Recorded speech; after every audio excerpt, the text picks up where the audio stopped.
নবম দশম documents ভেরিফিকেশানে EWS certificate নিয়ে আমি অলরেডি ভিডিও আপলোড করেছি, কিন্তু তারপরে অনেকে প্রশ্ন করছো বিভিন্ন বিষয় ইডাব্লিউএস সংক্রান্ত।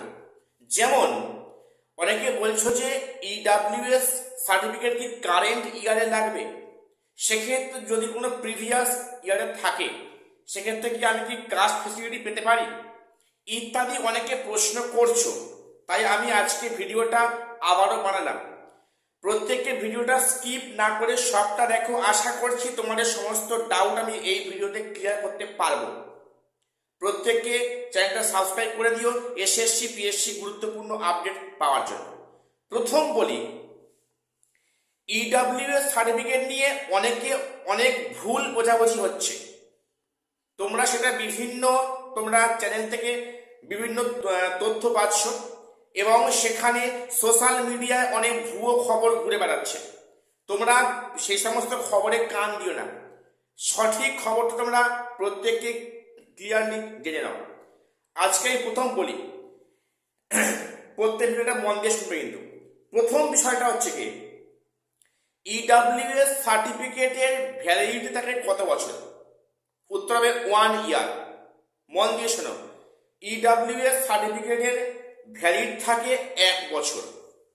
সেকেন্ড, যে কোনো প্রিভিয়াস ইয়ার্সে, অর্থাৎ মনে করো এখন থেকে 3 থেকে 4 বছর আগে ইডাব্লিউএস সার্টিফিকেট ইস্যু হয়েছিল, তারপরে সেখানে আপডেট করা হয়নি, কারণ সেখানে পরীক্ষা, সেখানে এক্সাম হয়নি। তাহলে আমি কি এই ইডাব্লিউএস এর কোটায় যেতে পারবো? দেখো, তার উত্তর হবে না।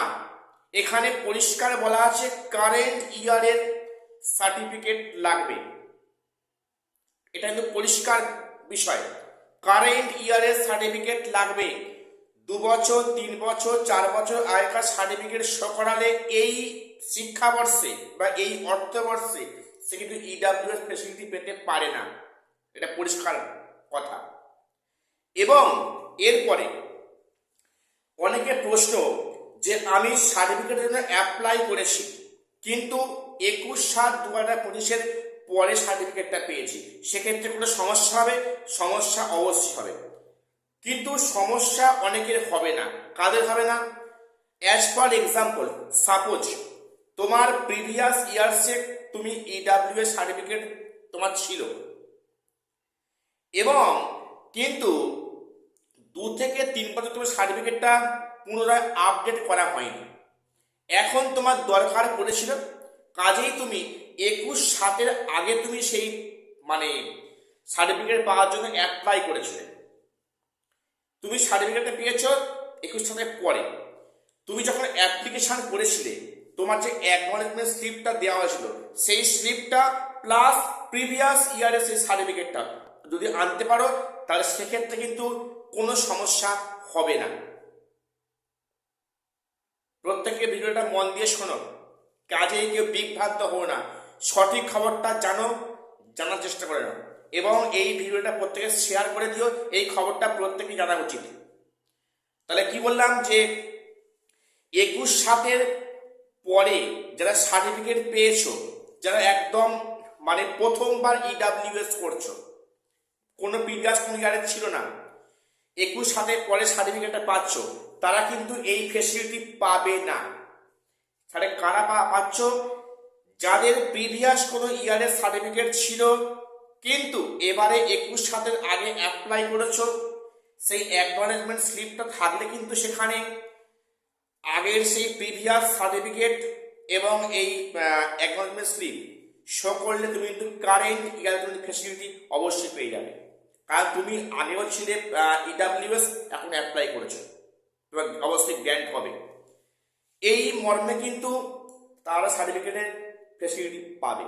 এবারে প্রশ্নটা, যে ইডাব্লিউএস সার্টিফিকেট আমি 21/7 পরে পেয়েছি এবং এই প্রথমবার, তা আমি কি বাদ পড়ে যাব? দেখো, এখানে বাদ পড়ার কোনো জায়গায় নেই।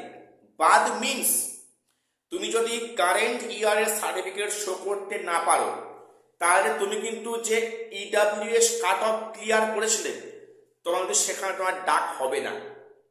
কারণ কারণ সেক্ষেত্রে তোমাকে জেনারেলের কাট অফ ক্লিয়ার করতে হবে।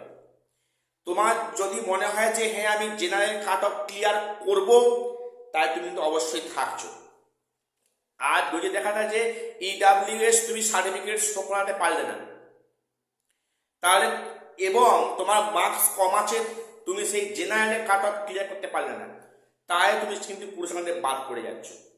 আর সেই ক্যান্ডিডেট যদি জেনারেল কাট অফ ক্লিয়ার করে তাহলে সে জেনারেল হয়ে থাকছে, কোনো সমস্যা নেই। এখানে বাদ মানে এই বাদ কথা বলা হচ্ছে, একেবারে তার প্রার্থী পদ বাতিল হবে না, কখনই হবে না। ঠিক আছে, সে যদি জেনারেল কাট অফ ক্লিয়ার করে দ্যাটস ওকে, কোনো সমস্যা নেই। আর যদি সে জেনারেল কাট অফ ক্লিয়ার করতে না পারে, তাহলে সে কিন্তু সেখান থেকে মানে ছিটকে বেরিয়ে গেল। এটা হচ্ছে বিষয়। কাজেই ইডাব্লিউএস নিয়ে যারা অহেতুক চিন্তা করছো, আজকে ভিডিওটা ভালো করে স্কিপ না করে দেখে নিও, পারলে বন্ধুদের সঙ্গে শেয়ার করে দিও। এই ঘটনাটা প্রত্যেকেরই জানা বোঝা উচিত, কারণ এই নিয়ে অনেক বিভ্রান্তি হচ্ছে বিভিন্ন মিডিয়াতে। কাজেই কোনো বিভ্রান্ত না হয়ে প্রত্যেকে সঠিক পথে সঠিক রাস্তায় হাঁটো, কোনো সমস্যা নেই। আজ এখানে শেষ করলাম।